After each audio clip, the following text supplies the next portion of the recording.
Hello and welcome to Illumination Podcast with Nick and Kisma, bringing you ancient wisdom for modern day success so that you can have the mindset to get your life and business set. As always, thank you for tuning in. And if you're new to the podcast, take a quick second to hit the subscribe button in iTunes, SoundCloud, or Stitcher.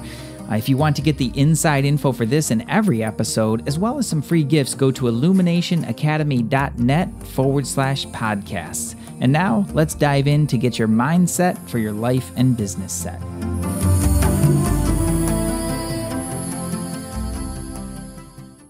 Welcome to Illumination Podcast with Nick and Kisma. This is Kisma. Nick is off today. He's out teaching energy mastery, and I am flying solo, which is kind of exciting, but Nick will be back next time.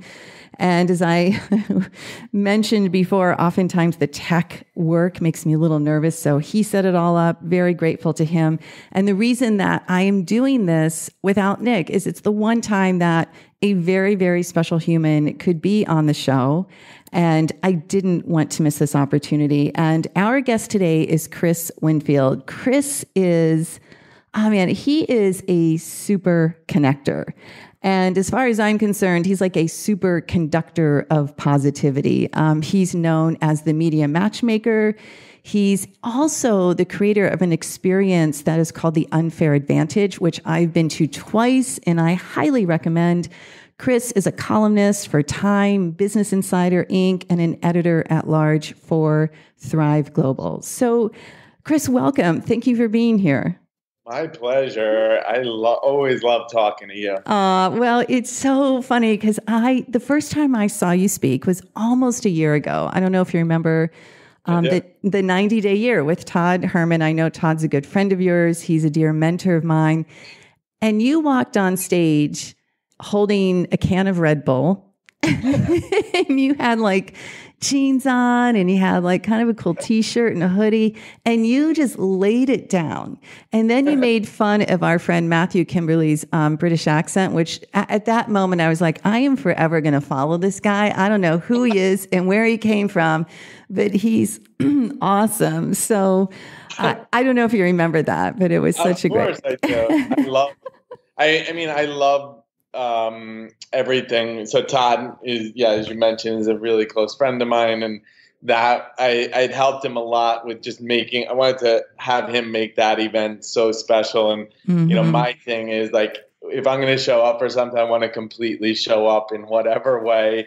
And also just always give it to people as straight as I possibly can. Yeah. Well, that you do. And it's a real gift. And I know the reason that I've gone to your events and followed you is we're really in this world of noise, especially for those listening that are entrepreneurs or, working on building a business. There's so much information. There's so much information for everyone out there. I believe that the statistics are people get more information in one day than our parents did in a lifetime. Wow. Yeah, thanks to Google and everything out there. So for you, giving that direct message and having that clarity in your voice, what do you do to make that happen?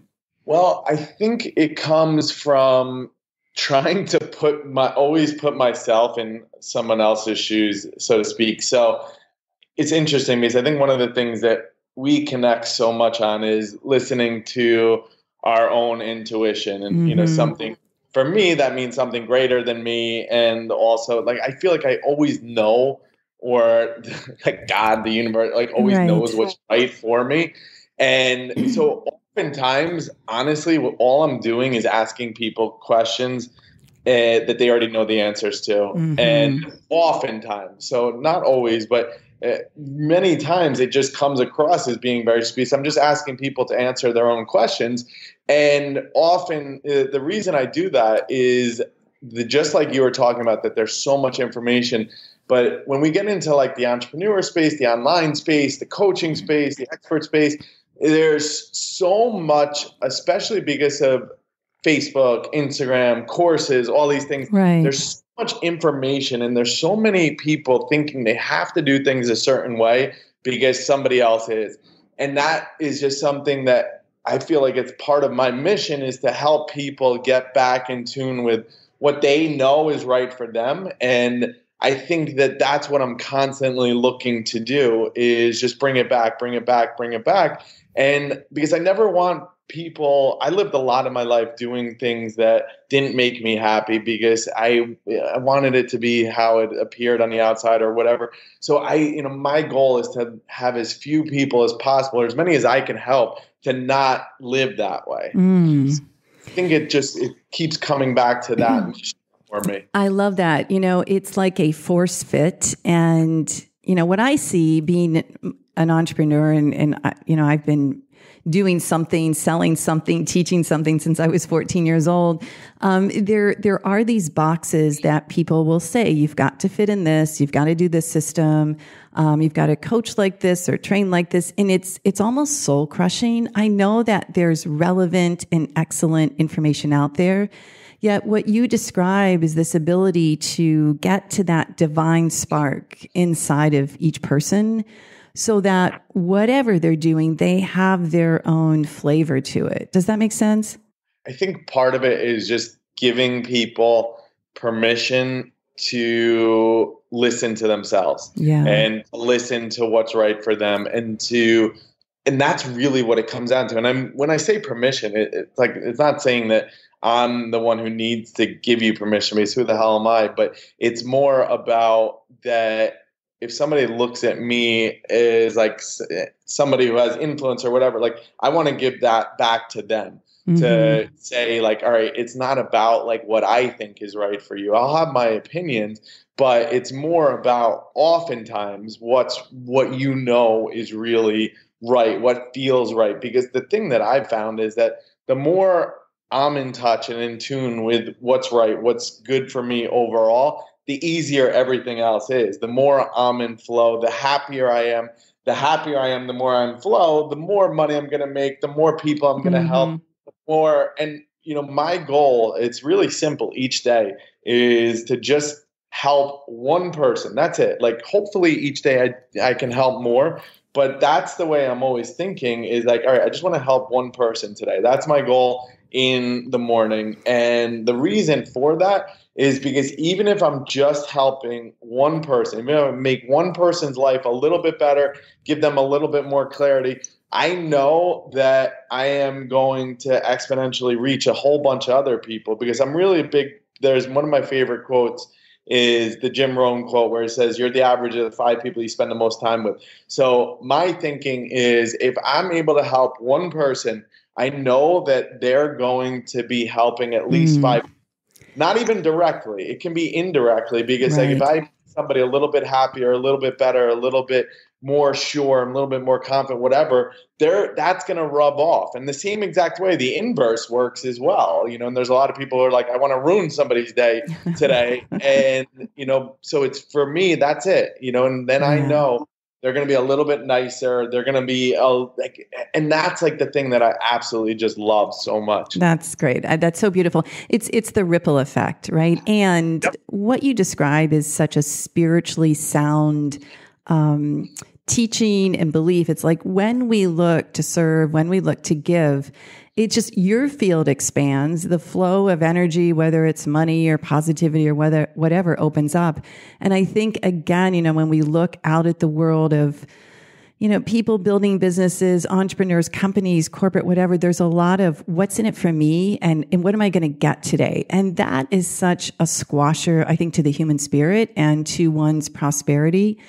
So my question for you around this, was there a time where you were in that world of, okay, how am I going to make money? What's in it for me? Or were you sort of born enlightened? Like, did Chris just enter the world understanding he was here to serve? No, I was definitely not born enlightened, and definitely not born with that thinking. And to be completely honest, I talk about this a lot. I spent the vast majority of my life thinking the opposite way and acting the opposite way. And what I mean by that is that I was always looking what's in it for me.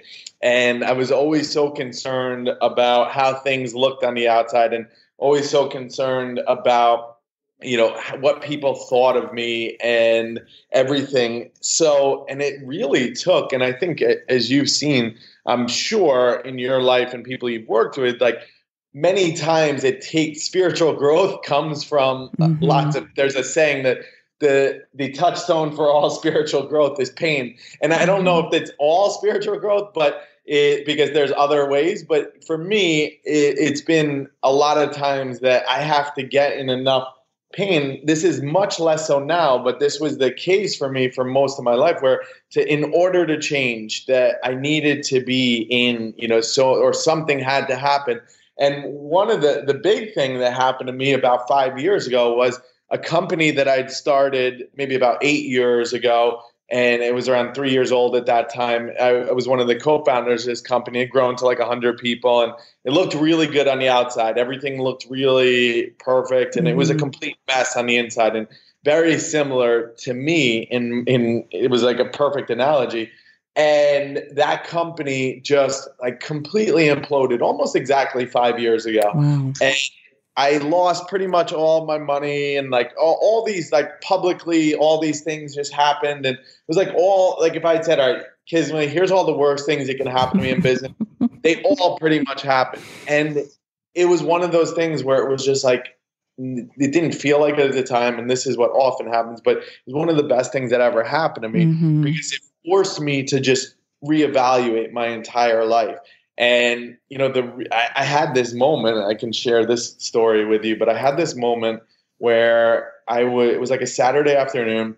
I was home and watching my daughter. I was on a phone call while all this stuff is going on. It was like the most important call in the world, which I have no idea who I was talking to or what was it. And my daughter, who was 3 years old at the time, my daughter Vivian, who was like, if you asked me like, who's the most important person in your life, I would say Vivian. Now, I did not act that way, though. Yeah. I would say that, and I felt that, but I did not act that way. And I'm sure I did not make her feel that way. And she'd walked into the kitchen, and I'm on this call, and she goes to ask me something. I just say, 1 minute. She knew that 1 minute was like 20 minutes. It's not going to happen right then. And so she goes over, hungry. She walks over to the refrigerator, opens up the refrigerator. I'm kind of watching her out of the side of my eye. And while I'm on this call, and she looks at me again like, really? You're not going to do anything? She's 3 years old. And she takes out her piece of pizza, gets a plate, pushes a chair up to the microwave, starts cooking her own dinner. And in that moment, I just realized, I was like, wow, and there's probably 100 times something like that had happened. But for whatever reason, at that exact moment, I just realized, all right, I have to change everything about my life.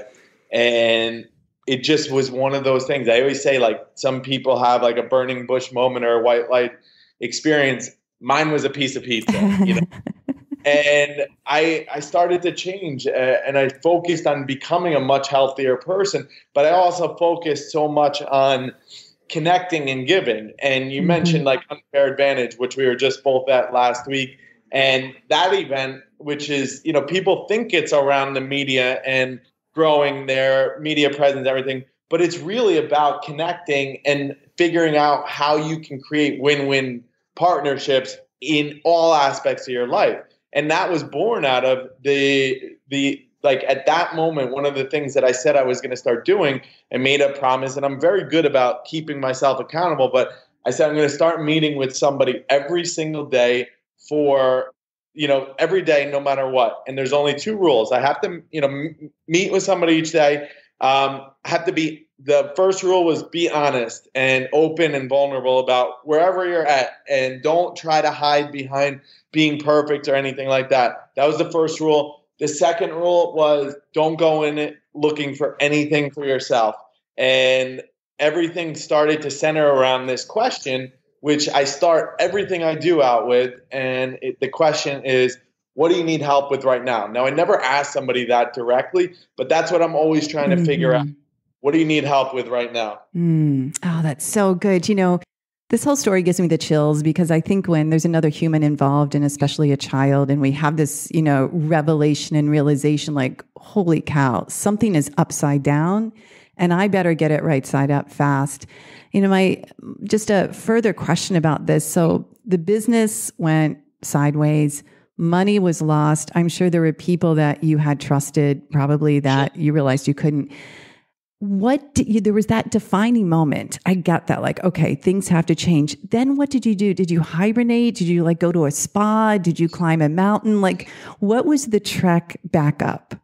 Yeah. So the first thing, I had no idea what I wanted to actually do with my life. And which is so weird saying this now, but the only thing that I knew was what I didn't want to do. And that's what I had been doing. So I'm talking about professionally. So I had no like clear plan, nothing. Like I just started just diving into everything. And, I really focused. So one of the books that I found around that time was Choose Yourself by James Altucher, which is weird because now he's like a friend of mine. We've been on the same stages and things like that. And, he lives in my neighborhood. But at that time, I had no idea who he was or anything. And he talked a lot about having a daily practice, a daily routine. And I really focused on, building good habits for myself. And some of these things I had been doing already, but which then led me. So it's as you know, my favorite quote is, you can't connect the dots looking forward. You can only connect them looking backwards. So then that led me to, I just started reading everything by him. But he mentioned something about the book called The Science of Getting Rich. And by Wallace D. Wattles, written in 19. I started reading, I read The Science of Getting Rich. I had to read it about 20 times in a row before it made any sense to me. And that book completely changed my life because I started to understand how powerful my mind was. And I never really understood it up until that point. And I really just started to focus on what am I putting into my body, my mind, and my soul. And, just really so combined with meeting people, combined with becoming healthier, mind, body, spirit, and all these things, and then just starting to trust, and I think that's the thing, just trusting that the universe has your back. And, it literally took me I had no idea how I was ever going to make another dollar, forget $1 million or 10 million or anything. I just didn't know, it sounds crazy to me. And then one day, it was like September of that year. So say all this stuff happened in March. I was just like, all right, I'm ready. And, things just started happening and they've continued to just unfold. And by just becoming, trying to become a better person and becoming and just understanding and surrounding myself with really, really good people. And that's so important. And I talk about this.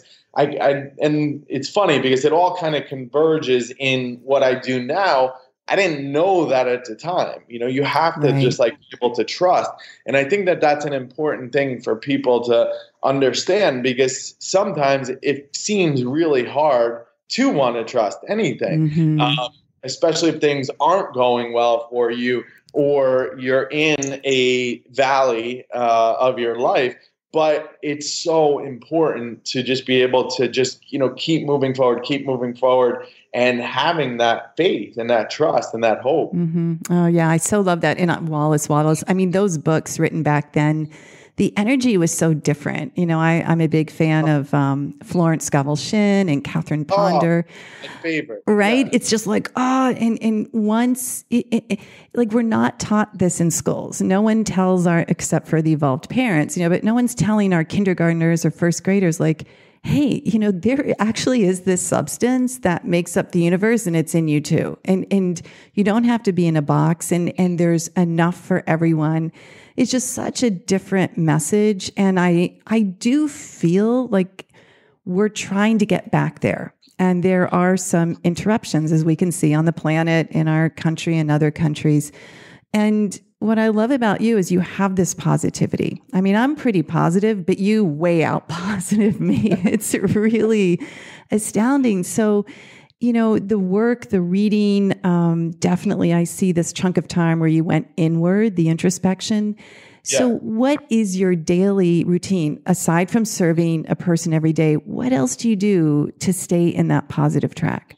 Sure. So I'll tell you exactly what it is. And this is an important thing because I know exactly what it is that I need to do each day in order to be at my best. Now, I don't always do it 100%, and I'm not perfect at any of this stuff, and nobody is. And I think that's such an important thing. And I always make sure that I say that because I just don't like when people like come across as like, oh, it's always perfect. I'm always great. But I do know, and that's like one of the things for me. One of the big realizations was I used to fight against structure my whole life. Like I never wanted to be a conformist or anything. So I thought that by not having any structure, having any routine, that was really cool. And what I found is that structure gives me freedom. Yes. Because what happens is that if I know the things that I need to do in order to be at my best, and I do those, it removes any of the thinking. It removes any of like the choice, the going back and forth or not knowing or anything. So I have a routine, and I'm a huge morning guy. So I wake up early. I wake up typically 5 o'clock. It can be anywhere from 4:30 to 5:30. I always set an alarm and I always wake up. So I never hit the snooze button. That's the first thing. I get out of bed and I say, today's going to be the best day ever. Now, I don't always feel that way, but it's the first words out of my mouth no matter what. And then I say some quick prayers, and whatever your belief is, I believe, very strongly that there's something much greater than me, because if I'm all there is and I'm all there I can rely on, I'm in trouble. So believe it or not, I make my bed. I read a chapter of a book every morning. And I'm almost all the books that I read are, for the most part, older. So you mentioned Florence Scovel Shinn, The Game of Life and How to Play It is one of my favorite books of all time. I can give you there's like 5 books. If you read these 5 books, your life will be changed forever. And I can give those right before we're done. Yeah, great. Chapter of a book every morning. I say some things out loud. I write 2 gratitude lists. One that I'm grateful for today, and one that, whatever I just think about the last 24 hours. So tomorrow morning, this call, our podcast will be on my gratitude list. And then I do one for what I'm grateful for, the things that haven't happened yet, but I know are going to. So I'm grateful in advance. And then I take a picture. The first one, I text it to one of my best friends. I meditate. And then I write out a daily plan, and I write it all out just by the half-hour increments based on. And the daily plan is for when I don't do that typically on the weekends but if like today, I just wrote it all out, 8:30 to 9 to 9:30, and I like writing it all out in these half-hour increments, and I don't like using a pre-written, pre-filled out journal because I want to show myself how much time I actually have that day. And that's all done in the morning before I check Facebook, do anything. And then I just do my MIT, my most important task. So I'll spend a half hour on whatever is most important for me that day. And then I exercise 5 times a week. Doesn't matter what day or where or when, but I just do it 5 times. I meet with somebody every day. I floss my teeth before I go to bed. I say some prayers, and then I turn over a request to my subconscious mind. Oh, so great. Everyone, re-listen to that segment again. It's perfect. And I think one really vital component is that before you turn on Facebook or Instagram or the news, you have put into your being precious information. And I think what many people are doing is you wake up, it's like, oh, what's on the news, Facebook, turn on, and humans don't always realize what that is doing. Like you mentioned, the subconscious mind. It's like impress again and again, something that could be negative or just not worthy of our soul or our spirit. And I know when people make that decision to put in something so precious, their day is way different. Yes, exactly. I'm going to give you the 5, 6 books I mentioned. Choose Yourself. That one, if you're at like kind of a crossroads, that I highly recommend. Okay. These books, though, I'm going to just share with your audience. Great. We'll put links in the show notes too, guys. The Science of Getting Rich by Wallace D. Wattles. That's my all-time ultimate favorite. 100 pages that will change your life. Read it over and over. The Game of Life and How to Play It. You mentioned Florence Scovel Shinn. It was written in like 1926. Like my favorite part about that. is that she was a woman in the 1920s. If you read it with that lens, it makes it even more exactly. Like it's so cool. Resurrection by Neville Goddard. It's not as well known of his stuff, but it's just so amazing. The Strangest Secret by Earl Nightingale, which you can also listen to instead. If you just go to YouTube and type in The Strangest Secret, BC has such an amazing voice. The Power of Your Subconscious Mind by Dr. Joseph Murphy, and The Magic of Thinking Big by David Schwartz. Great. Those will just change. Like, if you read those, like, you cannot be the same person. Yeah. I know I wasn't. Yeah, that's great. Thank you for that. We'll make sure the links are in there. I love that. All of those that you mentioned. The Magic, what was the last one? The Magic of Thinking Big. The Magic of Thinking Big. I've not yet read that. I will definitely get that. Oh, really? So what, does Chris ever get mad? And what does that look like? Sure. Yeah, I definitely do. I think the biggest thing though is by doing all of these things, it makes it very hard to. So I'll get annoyed. I don't know if I really get mad, because one of the things that I realized is that I can't really judge what's good or bad. So what I mean by that is, like, I gave you that example of everything that happened with that company. Now, it'd be really easy for me to judge that as bad. That turned out to be one of the best things that ever happened to me. So what I've realized is that something, like, there's always a reason for something to happen. Like, I'm trying to think of an example. So, like, my dog the other day ate a pound of chocolate. I saw that, Tammy. And, and it completely, like, so I could get mad and be like, oh my God, like, because anger usually comes from fear or, something like that. Or thinking, like, I had to reschedule everything, and it was already like a very hectic week and blah, blah, blah, and all this stuff. But there's nothing to get, like, angry or to, like, there's nothing that's going to do. So it's just important for me to look and then be like, all right, let me be more thankful for her. Let me be thankful that I live in New York City. I can run her to a vet that's close. I can find one that's like 0.3 miles away, that I have money, even though I should have gotten health insurance for her. Maybe this is a reminder, but it doesn't matter. Like, I have, I can easily pay for all these different things and appreciate her more afterwards, and all this stuff. So it's just like, it's one of those things. Or with people, like, the reminder of, like, things happen and, there's a lot of anger. Yeah, hashtag humans. Like, right. And remembering that, like, hurt people. It's not just, that type of thing. I know. We had a really interesting, I had an interesting year with some occurrences that I wouldn't have expected. And I asked myself, like, what did I do to attract this? Not in a judging way, but just like, whoa, this is fascinating. Never in a million years when I thought I'd be dealing with this, or that this would have happened. So what did I do? And I think when it's asked from, like, a real sense of curiosity, we get some really cool answers, right? It doesn't have to be shame or guilt or judgment. It's just like, wow, life is fascinating. What did I do to attract it? And what do I do to navigate it? Yes, exactly. Exactly. And that's, it just, it involves removing our ego. Right. And being okay with that, and being okay with whatever, like, that maybe there was stuff that you did to attract it. Maybe, and, like, being okay with that. And, like, that was another big thing. Like, I never wanted to be wrong. I never wanted to not know or appear to not know something. And now, like, I absolutely love not knowing things, because again, like, if I'm all there is, like, I'm in trouble. Like, that's so great. That's simple. And it's such a good reminder for me. I love that.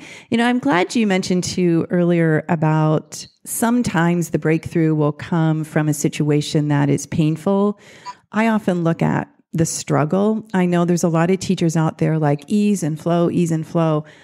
And I often believe, maybe it's from my musician days, but we gotta work. Like, the struggle builds resiliency, and it's how one can maintain their own personality, their spirit through the struggle and make it easy for them. So it's sort of like when I was a musician, we would have this saying like, oh, that's a really hard lick. Make it sound easy. And then I had a teacher show up and he's like, no, it's a really hard lick. Make it sound hard for everybody else, but easy for you. And I was like, dude, that's the key. So ease and flow can really just be a perception and an attitude, don't you think? Yeah, definitely. And yeah, as I mentioned, so I go through less pain and less struggle now, but they are not removed from my life. Like this week was a great example. Like I keep thinking that I will just get to that point where there'll be zero struggle. There'll be zero. But I realize that if that's the case, then it makes you appreciate the other side so much. And this week was super challenging, and last week was super amazing and easy and flow. And I had my event, and the event was perfect, and like the energy was so amazing. I offer a program completely sold out, like went away, like all these amazing things. And then like this week I came and life just showed up in different ways. Yeah. But that's okay. And I think that the only difference for me now is that I spend less time in the struggle, and I spend less time in the unnecessary struggle or the unnecessary pain that I caused by judging it. Right. Yes. And because when we judge it, then we get entangled in it, and then we're attached to whatever the outcome. And it's just, I'm watching the Olympics and I'm watching how these athletes navigate, whether it's ice or slopes or whatever. And it's like life, how we perceive and navigate. And it can actually be a lot of fun sometimes when those interesting weeks show up. But I did want to ask you, having been at your event, which was amazing, and Chris does attract really great humans, what is it like for you post-event? Are you kind of like, I can't believe it's over? You put so much energy to it. Do you find that you kind of sink a little bit, or do you even notice? When I'm done with that, I am really tired because it just because everything that I do with it is based on more of intuition than anything. Like I have a great team and that helps with all the details and all the speak, but like everything that I'm doing is based on that day. And so I give it like every single thing that I have. And it's just the thing about something with the unfair advantage of what is with that community is it's just such the energy. I've never seen energy and goodwill for each other that in anything. And that has like, it sounds very like arrogant to say that, but it's insane. So I feel I'm so charged up and so fired up just from being there and being around all these people. And it just, so honestly, like if that was like, 5 days, 10 days, I would be completely fired up the entire time. It's crazy. Yeah, you really thrive in the energy of that. It's so cool to see. What is on the horizon for you professionally, or are you just one day at a time? So the unfair advantage is such a big part of what I'm doing. So I made this big commitment to live events and to doing, because that's where I see, for me, that's where I get the most value. It's where I see that I'm able to help people just really transform. And so I'm doing the Unfair Advantage live every quarter. So the next one is May 2nd and 3rd. And we always do them in New York City because that's where all the media is, all the influencers. Because what it is, as you know, from being there, it's teaching people how to do the stuff that I've always built my businesses and different things around relationships and also publicity. So it's around showing people how to do what I've done, but also learning from other experts, people who know, more than me. So, and then I bring in all the different people from the media, like editor-in-chiefs and producers and all these just amazing people that are like impossible to get in touch with nowadays. Bring all them in at night, and then you see it just like people are people. They're all real people. Just build relationships, connect with them. So I'm doing that every quarter. Next one's May 2nd and 3rd. And as you know, we curate that. It's not just something where people can buy tickets. It's because I want to make sure it's the right people. So I make it kind of not difficult, but way harder on myself than I need it to be. But it's really important because like knowing that the people are so great, it creates such a safe space, and it allows people to be really vulnerable and really open with where they're at. And so that's one big part. And then I launched a program around that, like an accelerator type of program where I just hired this amazing PR director. I got her she was working at a agency where it was just kind of soul crushing, and I got her to leave there, and she's helping me run this program, and I have some other great people in there. So my goal is just around to helping people to create better real life connections. Connections. It doesn't even it's real connections in their lives. And so I'm writing a book like around all this stuff. Oh, cool.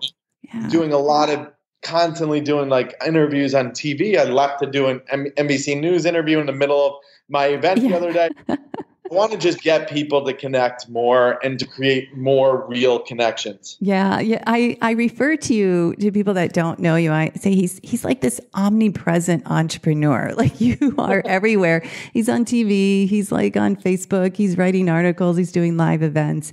I kind of feel like you need a reality show, like even if it's just 48 hours in the life of Chris, it is, it's a really, really special.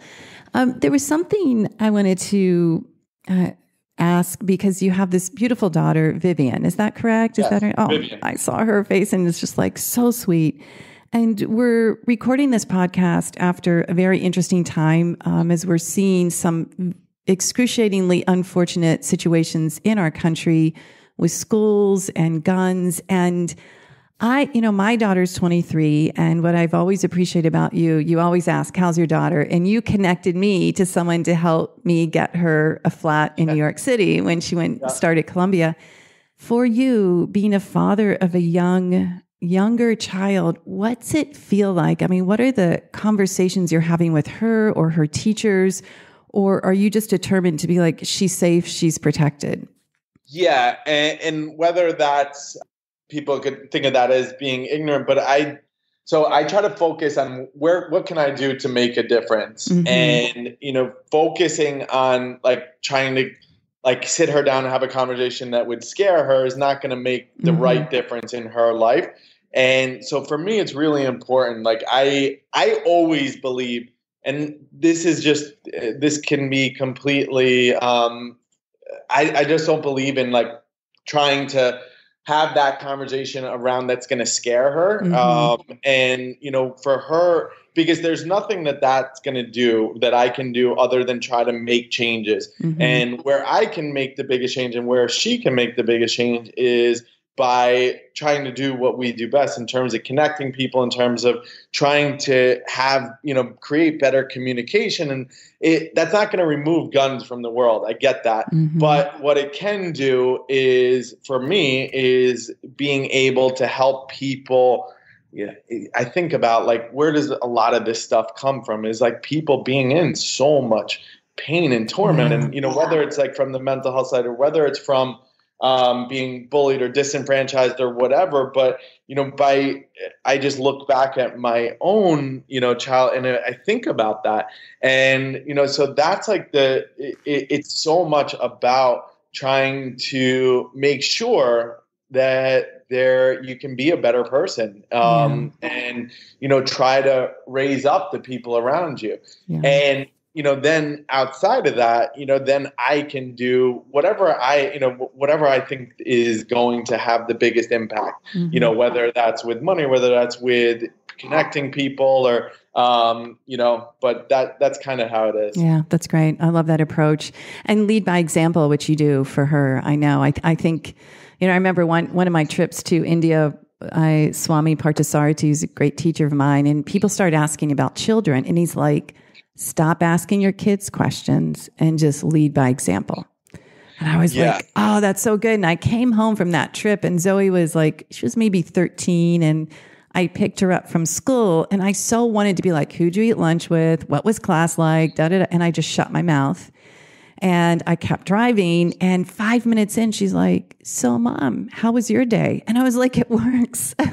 Yeah. Just ask fewer questions and be present. Yeah, that's so cool. Before we sign off, I have this question I love to ask guests, and that is there anything you really, really want to do in your life that you've yet to tell anybody about? Well, I mentioned the book, so I don't think so, because I think I'm very good about sharing things with people. Try to be as much of an open book as You pretty possible. much are, yeah. You don't want to be in a movie or like, have you gone skydiving or bungee jumping? The good thing is there's nothing that I can think of, and that makes me happy to say. That's pretty cool. Because I would completely share it if there was, but there's and that's just because I haven't discovered it yet, or it hasn't been planted in my mind yet. And so that could completely change in 15 minutes from now. And that's like the cool thing, is that I get to connect and be around so many great people that my life can change completely, or a book can change. As I said, like when I said, like, if you read those books, your life, like, that's because I know my life changed from books, like, and from meeting people. And that's why I also, like, I don't do like super detailed, like 1-year plans or anything like that, because I'll meet more people this month that, will wind up probably having a huge impact. Like, I didn't know you a year ago, and those types of things. So yeah, that's really cool. Is there any mentor that you've had during your lifetime that you've really treasured? Yeah, my mentor, a guy named Scott Largay, he's a guy who completely changed my life probably about 6 years ago. He not in the business that I'm in or anything like that. He owns and manages a bunch of like high-end car dealerships in Florida. But Scott is the one who taught me about gratitude lists. And the first time we had dinner, he said, "I want you to text me 3 things you're grateful for tomorrow morning, and I'm going to do the same for you." And that started the gratitude habit. And then he also taught me something that completely changed my life, where he said, "You have a responsibility to be a better person." And it had never been something I'd considered or thought about. And he didn't say that to me directly. I just heard him saying that, and that was what attracted me to him. So yeah, that's the person who changed my life. That's brilliant. And as well, is there anything that we can do for you, our listeners, myself? What is it that you need support on? The biggest thing is I do every single day. My team had given me a challenge to do a Facebook Live for 30 days. And I took the challenge. And after about day 2 or 3, I said, I'm going to do this for the rest of the year. And I've done it every single day for the last 39 days. And I plan on doing it for at least whatever the next 320 something days, at least. And I do it right on my personal page. Most of the time, I don't think it through too big or anything. And so if I'm on Facebook, Chris Winfield. So facebook.com/Chris Winfield, ChrisWinfield. Join me, participate in the Facebook Lives. I really enjoy doing it. The other thing is, if you or somebody you know might be a good fit for our Unfair Advantage or Kismet, if there's somebody that you know who that's what I rely heavily on, is the referrals to make sure that I have the right people there. Right. Yeah. I'll get a link from your team and put it in the show notes for that. And definitely, listeners, you want to go and follow Chris on his profile page, listen to the Facebook Lives. They're just full of gems. It's so cool, Chris, to see you as, I know this word is used a lot, authentic, but I do feel like you're embracing being human, and that full potential is so present in you. So I just want to say I'm grateful for you. I'm so grateful for you. And it kind of amazes me that I haven't only known you for less than a year, because you're one of those people I feel like I've known you for so long, and I say that in such a good way. And because you've had an impact on my life. And I really just really appreciate and I'm grateful for you. Oh, thank you so much. And thank you for being here. And our listeners, thank you for tuning in. Check out Chris. I'll put a list of his books in the show notes. Give him a Google too, because you'll be surprised some of the other gems that maybe we missed that'll show up on that. And any last words of wisdom for our listeners, Chris?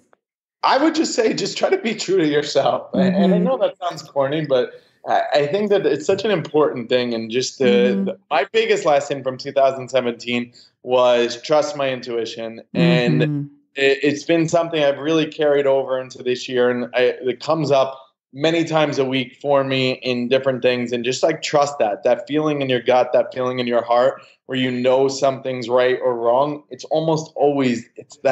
feel like it's almost always right. So trust that more. I love that. All right. Thanks so much for being here. And to all of our listeners, much love and a very heartfelt namaste.